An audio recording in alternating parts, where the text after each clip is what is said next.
Hello दोस्तों, मैं लेकर गया हूं साइंस का एक ऐसा चैप्टर जिससे सबसे ज्यादा क्वेश्चन दागे जाते हैं। चाहे वो कोई भी एग्जाम हो, चाहे वो आरआरबी का हो या एसएससी का हो या बीपीएससी का हो, कोई भी एग्जाम हो दोस्त, इससे सबसे ज्यादा सवाल पूछे जाते हैं। अगर ये चैप्टर कंप्लीट है तो आप सबसे ज्यादा साइंस में क्वेश्चन कवर कर सकते हो। जी हाँ दोस्त, तो इसमें हम ऐसे सिलेक्टिव टॉप 20 क्वेश्चन लेकर के आए हैं जिसका आने की संभावनाएं सबसे ज्यादा है। जी हाँ दोस्त, अभी एग्जाम होने वाली है आरआरबी एलपी टेक्नीशियन की।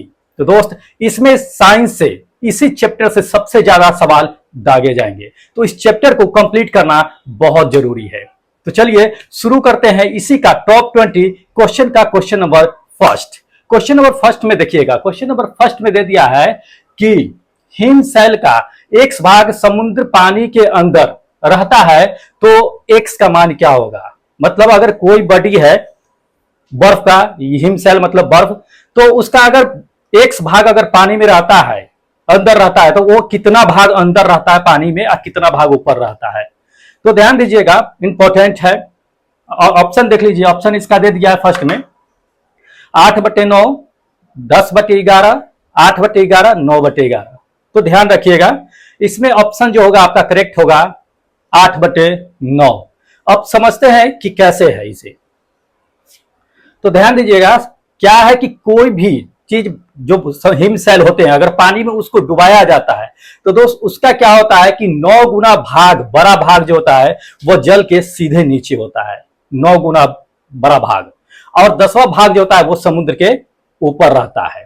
ठीक है, तो ये 8/9 आप ऑप्शन में देखे हो, वो मेरा करेक्ट आंसर होगा, क्योंकि 9/9वां भाग जो होता है वो 9 गुना बड़ा भाग वो समुद्र के नीचे रहता है। तो इसलिए ये x का वैल्यू जो कहता है निकालने के लिए, वो x का वैल्यू मेरा क्या होगा कि 9, 8/9 भाग जो है वो करेक्ट आंसर होगा। याद रखिएगा, इंपॉर्टेंट क्वेश्चन है। नेक्स्ट क्वेश्चन पे हम लोग चलते हैं। नेक्स्ट दे दिया है कि यदि पृथ्वी घूमना बंद कर दे तो उत्तरी ध्रुव पर किसी वस्तु का भार क्या होगा। मान लीजिए अगर पृथ्वी घूमना बंद कर दे तो उससे उसका किसी वस्तु का भार उत्तरी ध्रुव पर क्या होगा, ये कह रहा है। इंपॉर्टेंट है, पूछा जा चुका है कई बार ये।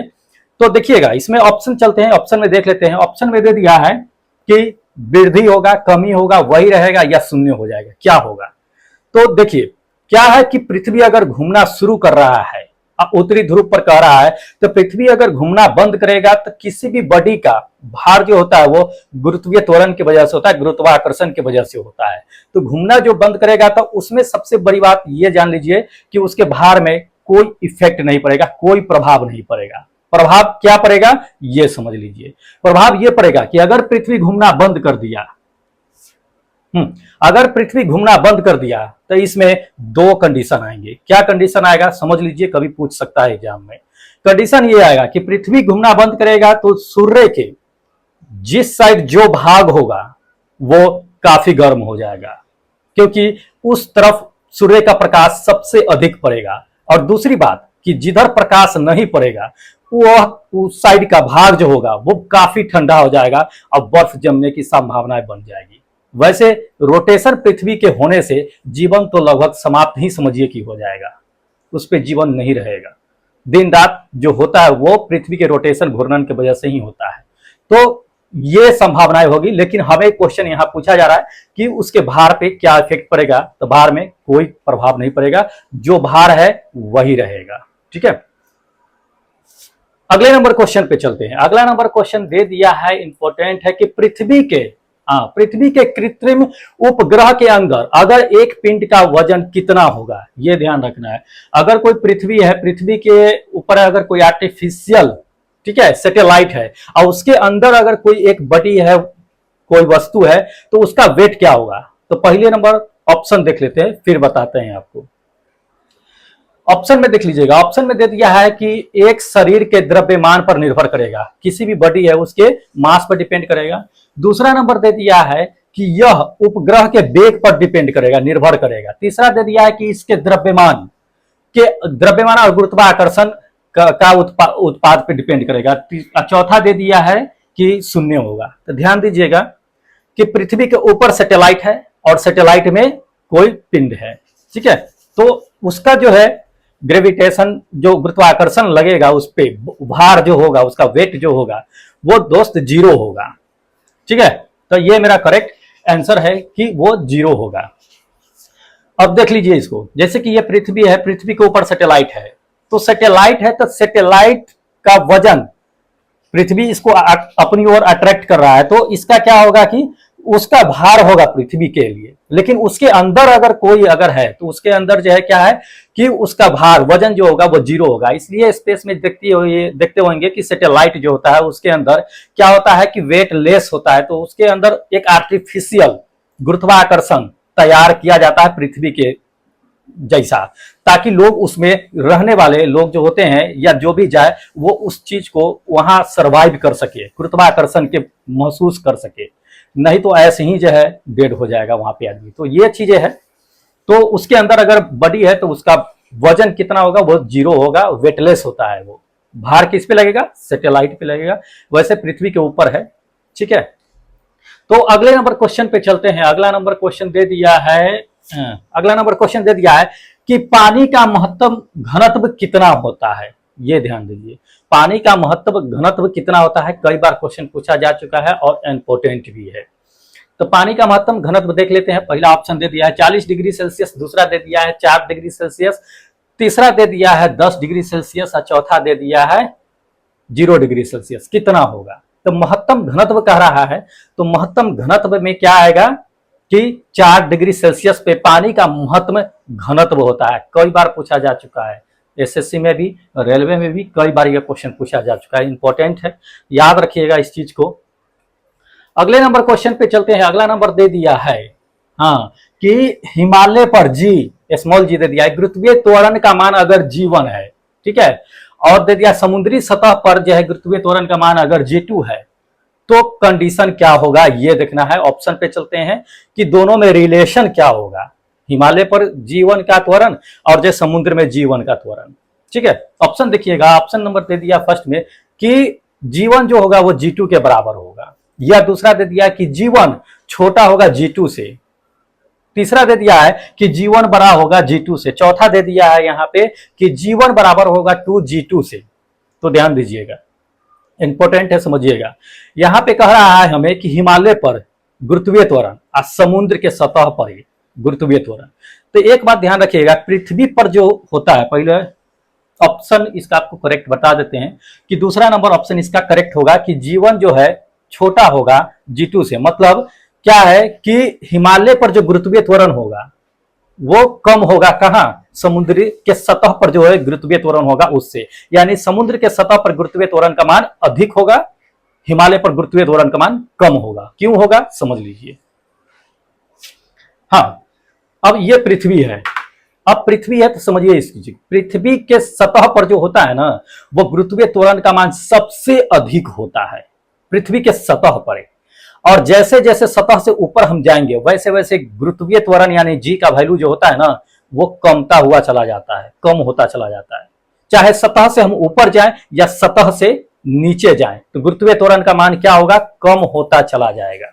तो यहाँ पे ध्यान दीजिएगा, हिमालय है तो हिमालय जो है पृथ्वी के सतह से ऊपर जा रहा है ना, तो गुरुत्वीय त्वरण का मान कम होगा। लेकिन समुद्री सतह कहता है, समुद्री सतह नीचे नहीं जा रहा, सतह पर ही है, तो समुद्री सतह पर है तो वो जी का मान जो है ऊपर तो जाएगा, लेकिन समुद्री सतह तो उससे नीचे ही ना होगा हिमालय से, तो वहां पे क्या होगा कि उसका जी का मान ज्यादा होगा हिमालय के मुताबिक। ठीक है, इसलिए जो है ये करेक्ट आंसर दूसरा नंबर सही था।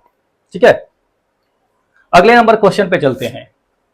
अगला नंबर क्वेश्चन दे दिया है कि पृथ्वी के अक्षीय घूर्णन, हाँ, पृथ्वी के अक्षीय घूर्णन के कारण जी का मान सबसे अधिक बदलता है, कहां बदलता है जी।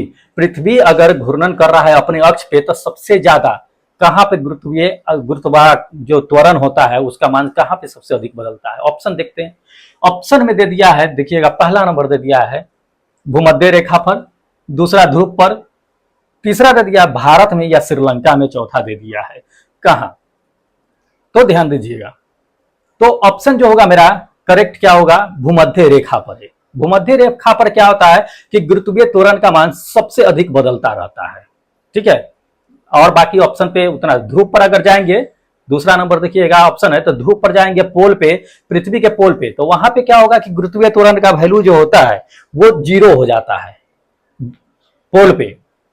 कभी कभी क्वेश्चन दे देता है कि पृथ्वी के ध्रुव पर या यही पोल पे उसका गुरुत्वीय त्वरण का वैल्यू कितना होता है। तो दोस्त अगर ध्रुव पर पूछ रहा है तो ध्रुव पर जो है गुरुत्वीय त्वरण का वैल्यू 0 होगा, ध्यान रखिएगा इस चीज को, इंपॉर्टेंट है, समझना है। चलते हैं नेक्स्ट क्वेश्चन पे। नेक्स्ट क्वेश्चन दे दिया है कि खादान के अंदर, खादान के अंदर क्या है कि जी का मान कितना होता है। कोई अगर खादान है, चाहे कोयला का खादान हो चाहे कोई भी चीज का खादान हो, तो उसके अंदर जी का वैल्यू क्या होगा। जैसा कि हमने आपको पहले बता दिया है, ठीक है, कि पहले ही बता दिया है कि आपको जो है पृथ्वी के सतह पर क्या होता है कि जी का मान सबसे अधिक होता है, और जैसे जैसे हम ऊपर बढ़ते वैसे वैसे जी का मान घटता है, जैसे जैसे नीचे जाएंगे वैसे वैसे भी क्या होगा, जी का मान घटेगा, ठीक है। और एक वक्त ऐसा आएगा कि पृथ्वी के सेंटर में अगर चले जाएंगे तो वहां पे क्या होगा, जी का वैल्यू 0 हो जाएगा। तो वही कहता है, अगर खादान है तो पृथ्वी के सतह के नीचे खोद करके जा रहा है ना, गड्ढा करके नीचे जा रहा है, तो जी का मान पता है कि आपको क्या होगा। तो ऑप्शन देख लीजिए और पता कर लीजिए क्या होगा, घटता है, ठीक है। दूसरा नंबर ऑप्शन क्या होगा कि करेक्ट होगा, घटता है। याद रखिएगा इस चीज को, बहुत ट्रिक है, बहुत मतलब कि लगा सकते हैं इसमें आप कॉन्सेप्ट। दूसरा अगला नंबर क्वेश्चन दे दिया है कि स्मॉल जी बराबर जो है capital G into M by R square, ठीक है, दे दिया वाट को क्या कहा जाता है। बहुत इंपॉर्टेंट है कि जी बराबर जो है स्मॉल जी बराबर capital G into M by R square को क्या कहा जाता है। ऑप्शन देख लीजिए, पहला ऑप्शन दे दिया है यहाँ कि पृथ्वी की तौलने का सूत्र है, दूसरा दे दिया है कि पृथ्वी का आयतन निकालने वाला सूत्र है, या दोनों है, ए और बी दोनों है, या चौथा दे दिया है कि इनमें से कोई नहीं है, क्या है। तो ध्यान दीजिएगा, ये सूत्र जो होता है दोस्त, ये सूत्र स्मॉल जी बराबर capital G into M by R square जो होता है पृथ्वी के तौलने का सूत्र होता है, मापन का सूत्र होता है ये। तो ये कभी कभी पूछ देता है, तो इसको याद रखिएगा, इंपोर्टेंट है फॉर्मूला भी, तो फॉर्मूला से भी दे सकता है आपको। अगले नंबर क्वेश्चन पे चलते हैं। हाँ, अगले नंबर क्वेश्चन दे दिया है, ध्यान दीजिएगा कि जी का मान कहता है सबसे अधिक कहां पे होता है, जी स्मॉल जी का मान सबसे अधिक कहां पे होता है, बहुत इंपॉर्टेंट है।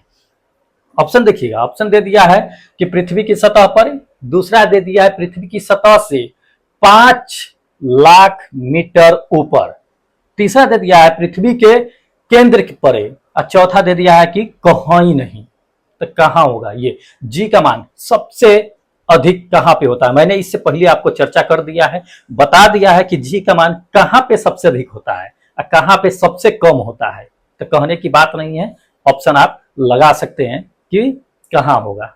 चलते हैं नेक्स्ट क्वेश्चन पे, बाकी इसको टिक मार लीजिएगा, वैसे बता देते हैं पृथ्वी की सतह पर है, स्किप कर दिए होइएगा तो कोई बात नहीं है। अगले नंबर क्वेश्चन पे चलते हैं। अगला नंबर क्वेश्चन दे दिया है कि ऊपर फेंकी गई वस्तु का त्वरण, त्वरण जो है का दिशा जो है क्या होता है ये बताना है। जब कोई वस्तु को हम ऊपर अगर फेंकते हैं तो उसका त्वरण की दिशा क्या होता है, ऊपर होता है, दाएं होता है, बाएं होता है, नीचे होता है, कहां होता है, ये ध्यान देना है।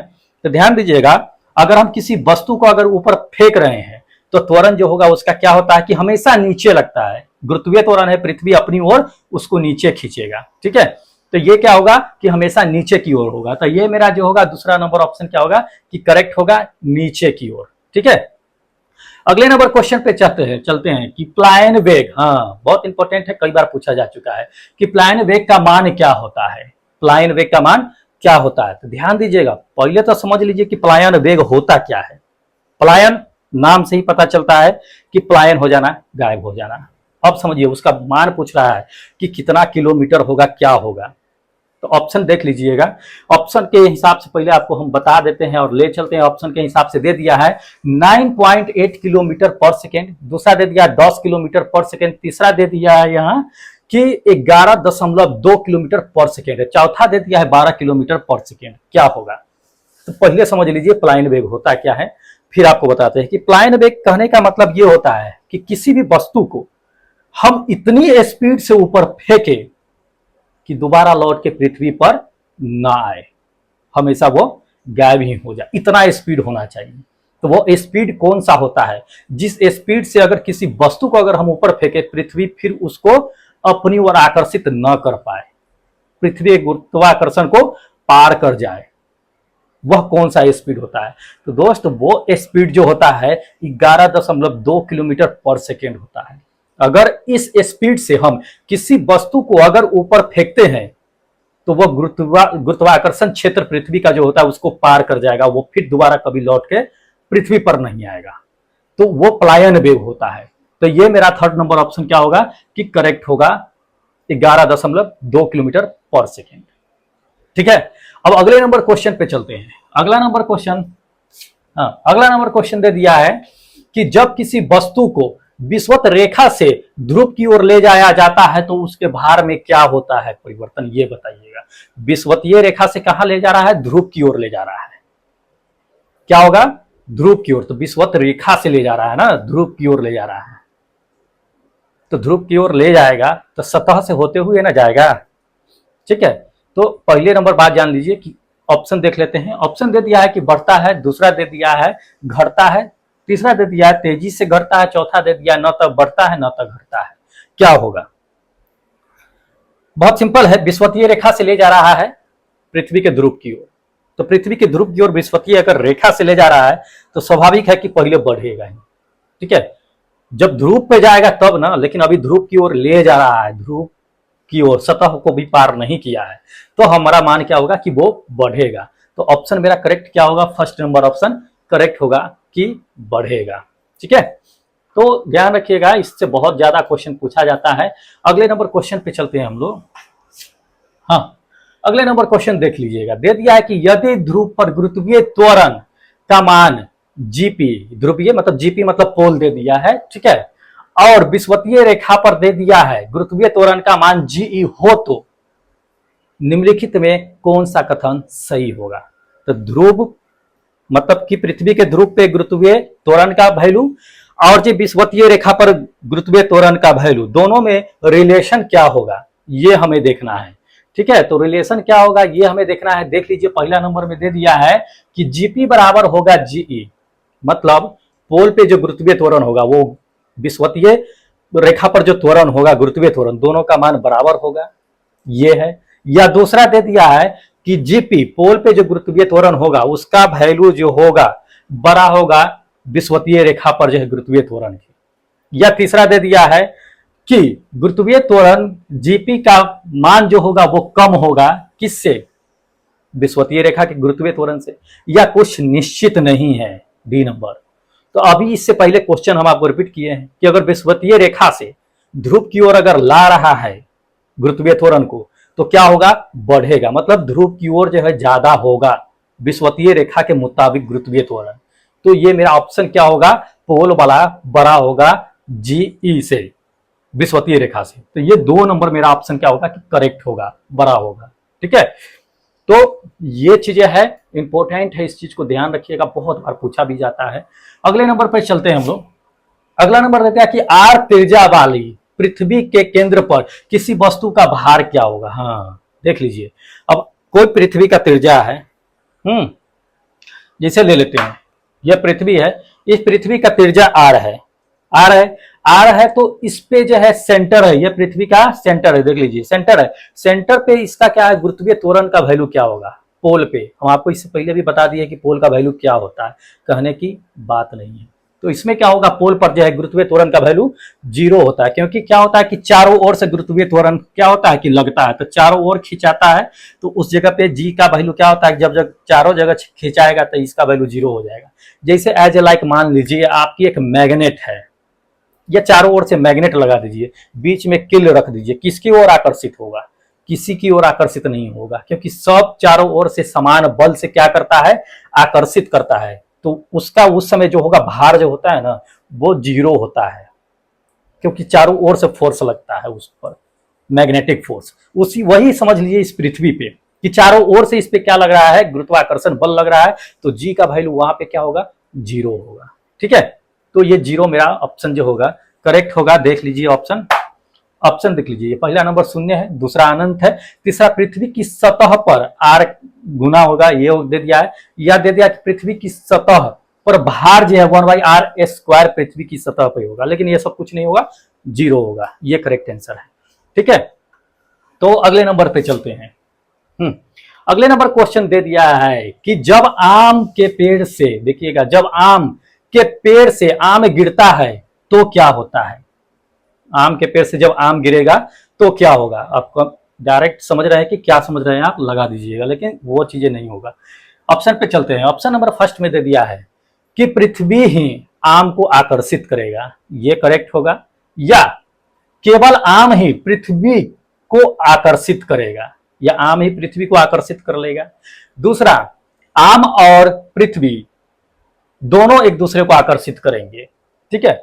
चौथा दे दिया है कि आम और पृथ्वी एक दूसरे को आकर्षित प्रतिकर्षित करेंगे, मतलब विकर्षित करेंगे, ये दे दिया है। तो समझिए इस चीज को, न्यूटन साहब यही खोज किए थे, एप्पल गिरा था ना, तो गुरुत्वाकर्षण का खोज किए थे। तो अब ध्यान दीजिए कि कोई भी वस्तु जो पृथ्वी पर होता है, तो चाहे कहीं भी, तो वो क्या होता है कि प्रत्येक वस्तु, एक वस्तु दूसरे वस्तु पर समान बल से आकर्षित करता है, लेकिन जिसका आकर्षण बल सबसे अधिक होता है वो अपनी ओर उसको खींच लेता है। अगर आम पेड़ से पृथ्वी पर गिर रहा है, अगर आम का गुरुत्वाकर्षण पृथ्वी से ज्यादा होता तो वह क्या होता कि नीचे पृथ्वी को ही आकर्षित करता, वो जो है क्या है कि नीचे नहीं गिरता। कहने का मतलब यह है कि पृथ्वी का गुरुत्वाकर्षण अधिक होगा, ठीक है। लेकिन लगा तो आकर्षण बल दोनों लग रहा है, आम भी लगाएगा अपनी ओर और पृथ्वी भी लगाएगा, लेकिन जिसका मजबूत आकर्षण होगा वो अपनी ओर उसे टान लेगा, ठीक है। तो यहां क्या है कि दोनों लगेगा। तो ये थर्ड नंबर मेरा क्या है ऑप्शन कि करेक्ट होगा कि आम और पृथ्वी दोनों एक दूसरे पर आकर्षण बल लगाएंगे। सिर्फ पृथ्वी ही नहीं लगाएगा, उस पर जितने भी वस्तु गिरेंगे, चाहे जो भी वस्तु, हम अगर खड़े हैं पृथ्वी पर तो हम भी इसको आकर्षण बल लगा रहे हैं और पृथ्वी भी लगा रही है, ठीक है। तो पृथ्वी का स्ट्रॉन्ग है अट्रैक्शन फोर्स, इसलिए हम इसकी ओर आकर्षित हैं। अगले नंबर क्वेश्चन पे चलते हैं। अगला नंबर क्वेश्चन दे दिया है कि समुद्र में ज्वार, वहां समुद्र में दे दिया कि ज्वारीय लहर मुख्यतः किन कारणों से होती है। तो समुद्र में जो ज्वार भाटा आता है वो किस कारण से आता है, ये है, कई बार पूछा जा चुका है क्वेश्चन, इंपॉर्टेंट भी है। तो देखिएगा, पहला दे दिया है ऑप्शन, पहला दे दिया है पृथ्वी का वायुमंडलीय दाब के कारण ज्वार भाटा आता है। दूसरा दे दिया कि पृथ्वी पर गुरुत्वाकर्षण बल के कारण जो है ज्वार भाटा आता है, या तीसरा दे दिया कि पृथ्वी पर चंद्रमा का गुरुत्वाकर्षण के प्रभाव की वजह से होता है, या इनमें से चौथा दे दिया है कोई नहीं। तो ध्यान रखिएगा कि ऑप्शन देख लेते पहले। ऑप्शन तो देख लीजिए कि ये थर्ड नंबर ऑप्शन क्या होगा कि सही होगा कि पृथ्वी पर चंद्रमा का गुरुत्वाकर्षण बल की वजह से ही क्या होता है कि ज्वार और भाटा आता है, ठीक है, ज्वार आता है, ये चीजें हैं। अब जैसे इस फिगर को देख लीजिए, इस फिगर को देख लीजिए, पृथ्वी रोटेट कर रही है, चंद्रमा इसके चारों ओर रोटेट कर रही है। तो जहां जहां चंद्रमा जा रही है वहां वहां समुद्र का पानी क्या है कि उठ रहा है, ज्वार आ रहा है। तो वो चंद्रमा क्या कर रहा है कि गुरुत्वाकर्षण अपनी ओर लगा रहा है। तो पृथ्वी का तो स्ट्रॉन्ग है, तो वो क्या होगा कि आकर्षित तो करेगा, तो पृथ्वी आकर्षित नहीं होगा, लेकिन उस पर जो पानी है वो जरूर आकर्षित होगा। तो उसी वजह से क्या ऊपर उठता है तो ज्वार आ गया, नीचे आता है तो भाटा आता है, तो इसी को ज्वार भाटा कहते हैं, ठीक है। तो ये ज्वार की लहरें जो होता है वो चंद्रमा के गुरुत्वाकर्षण की वजह से होता है। पृथ्वी पर अपना गुरुत्वाकर्षण लगाता है, जिसकी वजह से क्या होता है कि ज्वारें आती हैं। इंपॉर्टेंट है, समझना जरूरी है, ठीक है। अगला नंबर क्वेश्चन पे चलते हैं। अगला नंबर क्वेश्चन भी इंपॉर्टेंट है, ध्यान रखिएगा, कई बार पूछा भी जा चुका है ये। अगला नंबर क्वेश्चन है आपका कि पृथ्वी पर मेरी वजन अगर मान लीजिए कि 60 केजी है, किलोग्राम है, तो चंद्रमा पर गुरुत्वाकर्षण का छठा हिस्सा है, तो वहां पे मेरा कितना मतलब वजन होगा। तो ये तो सब जानते हैं कि चंद्रमा पर पृथ्वी के वजन का जो है क्या होता है कि छठा भाग वहां पे होता है। तो सिंपल सी बात है, इसमें कहना क्या है, ऑप्शन देख लेते हैं। ऑप्शन दे दिया पहला 60 केजी, दूसरा दे दिया है 10 केजी, तीसरा दे दिया 5 केजी, चौथा दे दिया है 70 केजी। क्या होगा।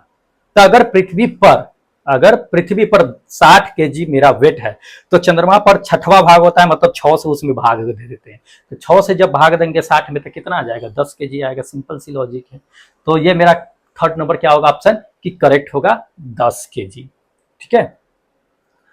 तो ये चीजें कई बार पूछा भी गया है, ये क्वेश्चन है तो इंपॉर्टेंट भी है। अगले क्वेश्चन चलते हैं। अगला क्वेश्चन दे दिया है, ध्यान दीजिएगा, कि चंद्रमा की सतह पर गुरुत्वाकर्षण का कारण, देख लीजिएगा कि चंद्रमा की सतह पर गुरुत्वाकर्षण का कारण त्वरण कारण त्वरण पृथ्वी की सतह पर इसके जो है क्या दे दिया है कि शून्य का 1/6वां भाग है। तो इसका क्या कारण होता है? कहने का मतलब है कि पृथ्वी पर जितने गुरुत्वाकर्षण है वो चंद्रमा पर उसका 1/6 भाग होता है। तो इसका कारण क्या होता है, क्यों होता है छठा भाग? 1/10वां भाग भी तो हो सकता है, 5वां भाग भी हो सकता है, क्या कारण है? ऑप्शन देखते हैं। ऑप्शन में दे दिया है द्रव्यमान, दूसरा घनत्व, तीसरा दे दिया है त्रिज्या, चौथा दे दिया उपयुक्त में सभी। तो ध्यान दीजिएगा कि चंद्रमा पर जब जाइएगा ना तो चंद्रमा पर क्या होता है कि वहां पे अलग अलग सतह पर अलग अलग जो होता है गुरुत्वाकर्षण तो होता ही है।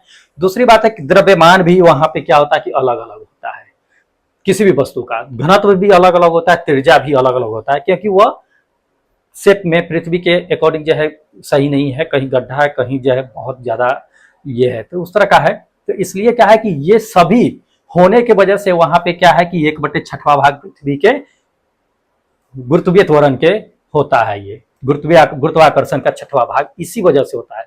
द्रव्यमान, घनत्व और त्रिज्या, ये तीनों के वजह से वहां पे 6वां भाग होता है। ठीक है, तो ये चौथा नंबर मेरा होगा कि करेक्ट होगा। अगले नंबर क्वेश्चन पे चलते हैं। अगला नंबर क्वेश्चन दे दिया है, इंपोर्टेंट भी है। इंपोर्टेंट ये है कि गुरुत्वाकर्षण, देखिए गुरुत्वाकर्षण का सार्वभौमिक दे दिया है कि निम्न स्पष्ट नहीं बदलता है। ठीक है, नियम स्पष्ट नहीं बदलता है। तो ये चीजें है, इंपॉर्टेंट है। ऑप्शन देखते हैं फिर डिसाइड करते हैं। गुरुत्वाकर्षण का सार्वभौमिक नियम स्पष्ट नहीं करता है। कौन नियम जो है वो गुरुत्वाकर्षण को फॉलो नहीं करता है वो देखना है ऑप्शन में। तो ऑप्शन में देख लीजिए, पहला ऑप्शन दे दिया है चंद्रमा के कारण पृथ्वी पर ज्वार भाटा। ये ऑप्शन सही है या नहीं कि चंद्रमा के कारण पृथ्वी पर ज्वार भाटा? अभी इससे पहले बता दिए, मतलब ये तो सही ही है। दूसरा दे दिया है कि परमाणु में इलेक्ट्रॉन की गति, चलते हैं चर्चा करते हैं। थर्ड नंबर दे दिया है सूर्य के चारों ओर ग्रहों की गति। तो ये तो सही है कि सूर्य के चारों ओर जितने भी ग्रह है वो एक दूसरे के, मतलब सूर्य के चारों ओर जो चक्कर लगाते रहते हैं वो गुरुत्वाकर्षण की वजह से ही लगाते रहते हैं। ठीक है, तो ये भी मेरा सही है।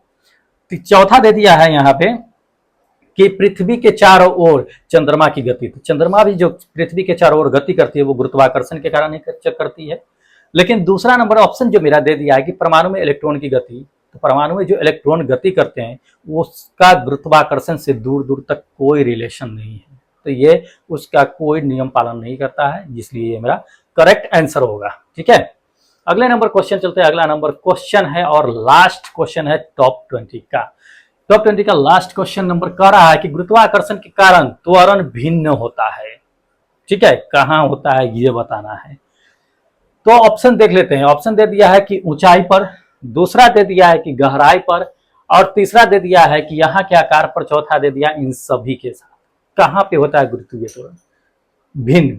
तो ध्यान रखिएगा इनमें जो ऑप्शन दिया हुआ है वो सभी जगह पर अलग अलग होता है, इन सभी के साथ भिन्न होता है। ठीक है, तो ऑप्शन मेरा चौथा करेक्ट होगा। ठीक है, तो दोस्तों ये रहा टॉप 20 का 20 क्वेश्चन जो एकदम इंपॉर्टेंट है और लगभग संभावित है कि इससे क्वेश्चन पूछे भी जाएंगे। जब एग्जाम होगा तब ये वीडियो प्ले करके देख लेना, इसमें से क्वेश्चन तो रहना ही है। ठीक है, तो दोस्त अगर अभी तक मेरे चैनल को आप सब्सक्राइब नहीं किए हो तो फटाफट चैनल को सब्सक्राइब कर लो। क्या है कि हम लेकर के आते हैं इसी पर टॉप 20 सिलेक्टेड ऐसे क्वेश्चन जो आएंगे, आने की संभावना बहुत ज्यादा है। और ग्रेविटेशनल से तो खैर ज्यादा ही क्वेश्चन पूछता है। अभी इसका एक और पार्ट आने वाला है नेक्स्ट वीडियो, जो उसमें भी टॉप लेवल का क्वेश्चन होगा। तो फटाफट चैनल को सब्सक्राइब कीजिए और जुड़ जाइए हमारे साथ। फिर मिलते हैं एक नए वीडियो के साथ, तब तक जय हिंद दोस्तों।